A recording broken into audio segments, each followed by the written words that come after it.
So let's move through time. So I'm working at BEA Systems for Barbara. She's been an incredible mentor and champion for me. And now I decide, we've gone public, everyone's made a bunch of money. I want to move on. I want to try something else.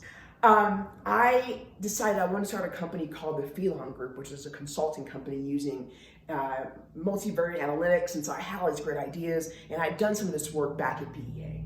And so I started a company in 2002, and our revenue was very small. I could sell anything, but our revenue was small. And here's why that matters. And you'll see, actually, I'll share with you here, our revenue went from almost nothing to 7 to 10 million, like that.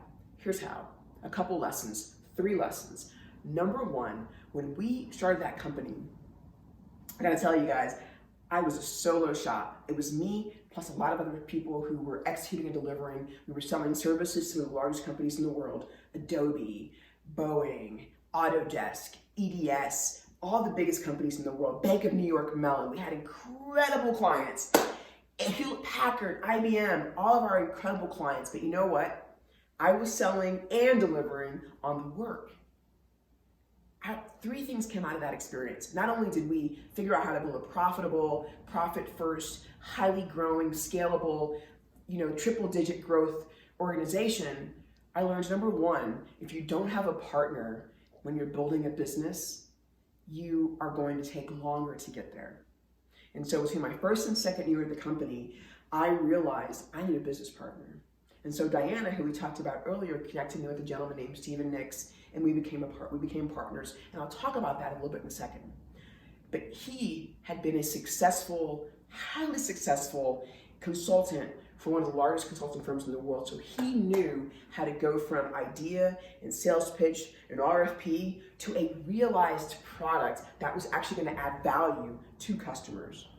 And so we built that relationship. And so we went from, 5-digit revenue to 6 to 7, and it happened so fast, 1, 2, 3, because I wasn't alone.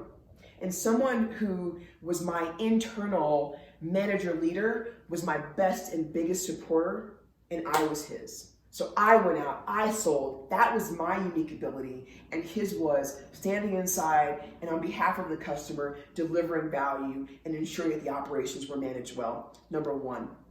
Number two, and you're gonna love this, when you're growing anything, you wanna do the basics over and over again, as manually as possible. And then, as Brian Chesky says, who's the founder and CEO of Airbnb, you want to figure out how to scale it. And so a lot of people, and this is why I only work with warriors, I only talk to warriors. A lot of people think, oh my God, how do I find the easiest way to build this great business and create recurring residual income and only work 2 hours a week? Children, kids, my friends, it does not work that well. It is not, because there's one thing you gotta always remember. People don't buy good. They don't buy average. They don't want to fund your maintenance business. They want excellence. And excellence in a world of software as a service and subscriptions is always getting better. In a world where there is global competition, we must always get better.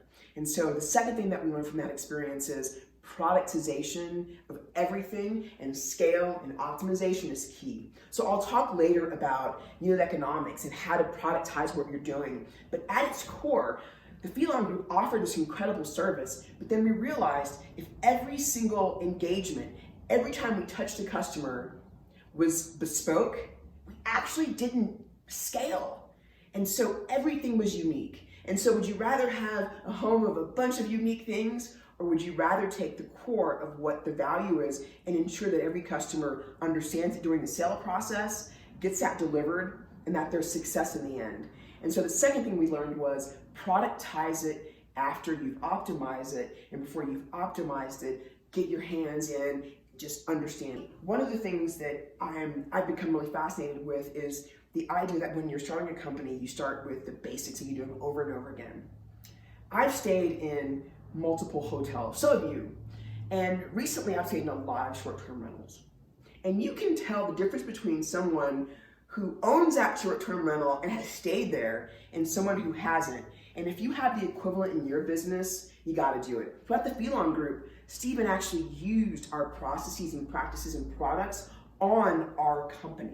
And so I can't even tell you, own your business, know your customer, and if nothing else, you gotta productize it and optimize it. Second thing. And the third thing, and there are days when I might deny this, but part of what you're doing in any business is you're building it to exit. We sold that company. And when you're building a company to exit, you're actually building a formulaic organization. And you may never sell your company, but if you're thinking about, I need a very specific ideal customer, I need a way to go to market, I need product and packaging that works, I need customers who buy again, I need a team of people who can do almost anything, I need a brand, I need all of that. That is so important because you know what? 75% of small businesses are doing less than $1 million in revenue, and I would venture to say that even more of that are doing less than $100,000 in revenue because we don't know ourselves and don't have the partnership internally to make it happen.